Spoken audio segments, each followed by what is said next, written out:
Jangan lupa like, komen, dan subscribe channel YouTube TVRI Bengkulu dan nyalakan lonceng notifikasinya.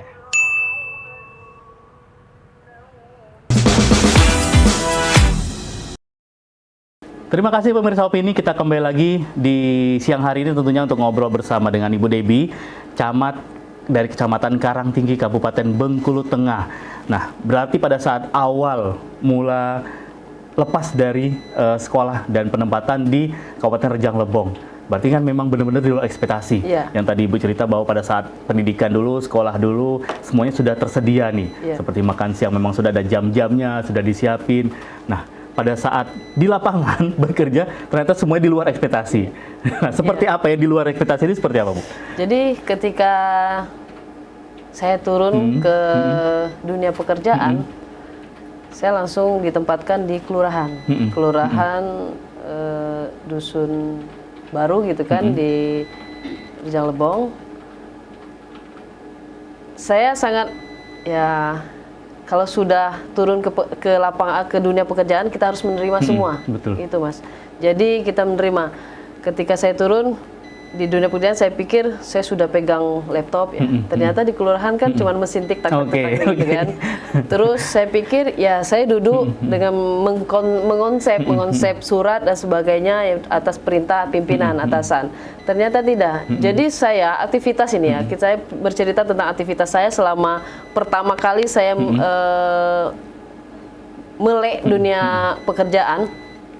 Bangun pagi itu subuh ya, subuh. Setelah sholat subuh, saya lari olahraga sampai ke bawah. Kebetulan saya ngekosnya di atas, kantor lurah itu. Jadi tempat situ, saya turun ke bawah ke kantor lurah. Itu tugas saya buka kantor. Ya, dengan ya buka kantor, terus saya naik bendera, saya naikkan bendera, terus saya bersih-bersih, nyapu, ngepel, cuci gelas bekas kopi karyawan, terus piring-piring saya cuci, bersihkan semua sudah bersih, saya naik lagi ke atas. Sekitar pukul 6 itu saya naik lagi ke kosan untuk bersiap-siap beraktivitas rutinitas hari-hari. Jadi turun lagi, semua sudah siap, kantor sudah dibuka, saya bekerja seperti biasa. Begitu juga sampai berproses pekerjaan, saya ya mengetik dengan mesin tik kita manual dulu, terus fotokopi dan sebagainya. Apapun itu perintah dari pimpinan, apapun itu perintah dari atasan, saya siap untuk melaksanakan. Karena saya ingat pesan orang tua saya bahwasannya siap itu selalu ingat akan perintah. Jadi itu namanya siap. Jadi ya akhirnya saya melakukan itu sehari-hari, setiap harinya pulang, tutup pintu, besok begitu lagi. Seterusnya sampai masanya saya tidak lagi di sana gitu kan. Berarti memang berguna berarti pada saat di tempat pada saat sekolah dulu ya. Betul. Jadi mandiri. Pagi-pagi habis olahraga, bersih-bersih di kantor. Berapa tahun itu kurang lebih di Rejang Lebong? Saya 2007 sampai 2009.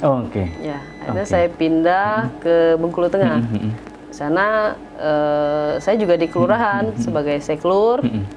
Terus kebetulan saya juga sempat mendampingi istri bupati gitu kan untuk aktivitas di pemerintah daerah Kabupaten Bengkulu Tengah.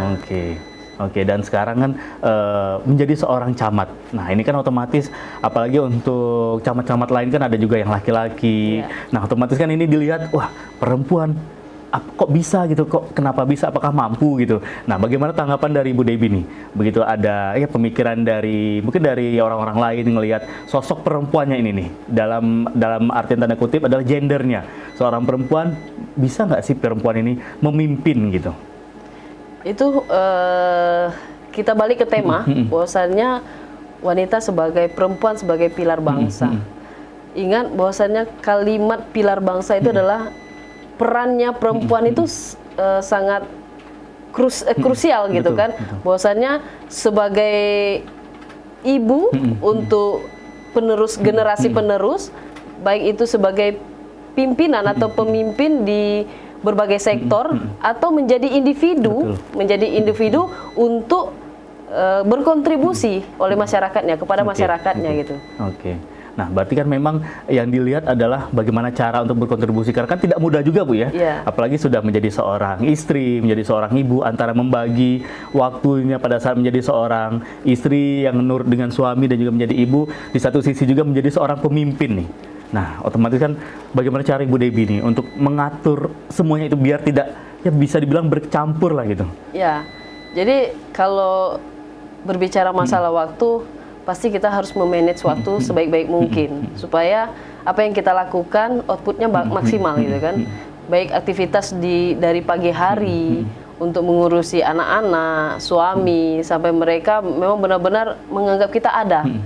Jadi kegiatan rutinitas itu selalu kita lakukan. Terus mereka sudah pergi semua pagi-pagi, kita ke kantor beraktivitas. Di kantor juga kita standby, kita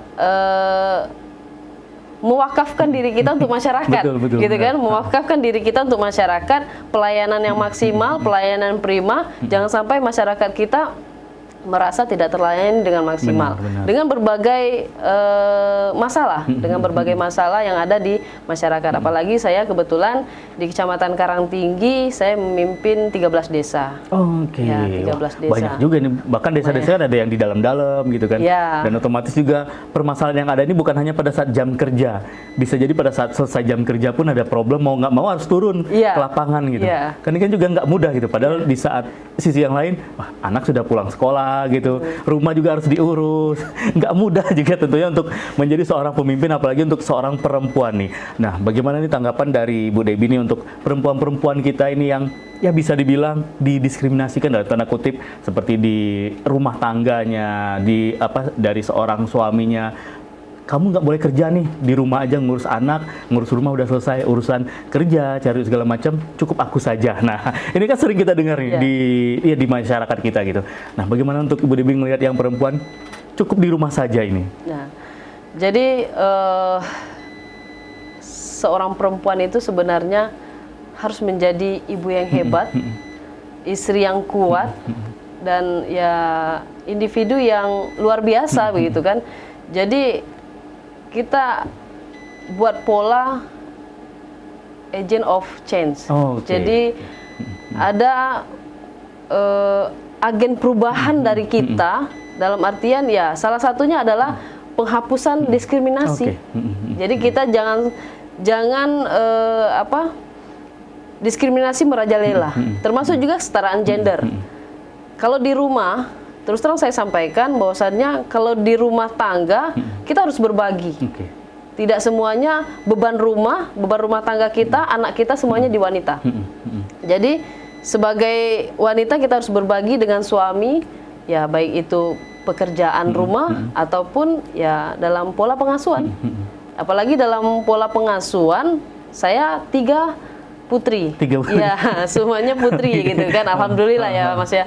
Jadi 3 putri, ya memang harusnya putri kami ini ya pola pengasuhannya dibagi dengan bapaknya supaya anak-anak saya bisa menjadi ya wanita hebat seperti ibunya nantinya. Betul, tetap mendapatkan dengan dekapan kasih sayangi bapaknya gitu kan. Betul. Ya. Jadi dari bapak juga dapat perhatian, dari ibu juga dapat. Jadi memang kerjasama antara kedua pasangan ini, Bu ya. Betul. Oke, jadi memang sebaiknya nih tidak ada lagi yang namanya ya diskriminasi gender. Tidak ada lagi. Baik itu perempuan atau juga laki-laki, semuanya sama gitu. Semuanya punya kewajiban yang sama, punya hak yang sama. Gitu.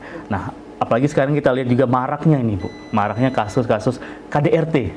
Oke, nah mungkin juga Ibu Debbie punya pengalaman juga dengan masyarakat setempat yang ada nih, melihat kasus-kasus KDRT yang semakin kesini tuh bukannya berkurang, malah ada lagi dengan berbagai macam hal-hal atau kasus-kasus yang ada gitu.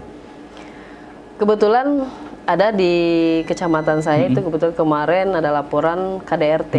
KDRT yang dilakukan oleh suaminya kan itu. Kebetulan suaminya seorang supir dan istrinya ya ibu rumah tangga dengan 2 anak yang masih kecil-kecil gitu kan. Yang ya setiap minggu mungkin setiap bulan selalu pasti ada yang namanya KDRT yang dilakukan oleh sang pelaku. Yang kami lakukan dari pemerintah kecamatan, terutama kami berkoordinasi dengan PPA, ya PPA Pemberdayaan Perempuan dan Anak, baik dari kabupaten maupun dari tingkat provinsi gitu kan, termasuk juga psikolog yang sudah bekerja sama dengan PPA Polres maupun PPA Kabupaten. Nah, kita tanya dulu dengan korban. Ya, kita tanya dengan korban, apakah ini kita berproses? Ya, proses namanya langsung proses hukum gitu kan. Betul. Kalau kita berproses, otomatis yang namanya KDRT tidak ada ampunnya. Untuk pelaku kita langsung tahan gitu kan. Kalau seandainya oke, kita lakukan. Tapi kalau tidak, kebetulan ini tidak mau karena faktor ekonomi. Nah, seperti apa kisah lanjut lagi pemirsa? Ibu Debbie, kita tahan dulu obrolan kita di siang hari ini. Jangan kemana-mana pemirsa, obrolan pas di sini akan kembali lagi setelah yang lewat berikut ini.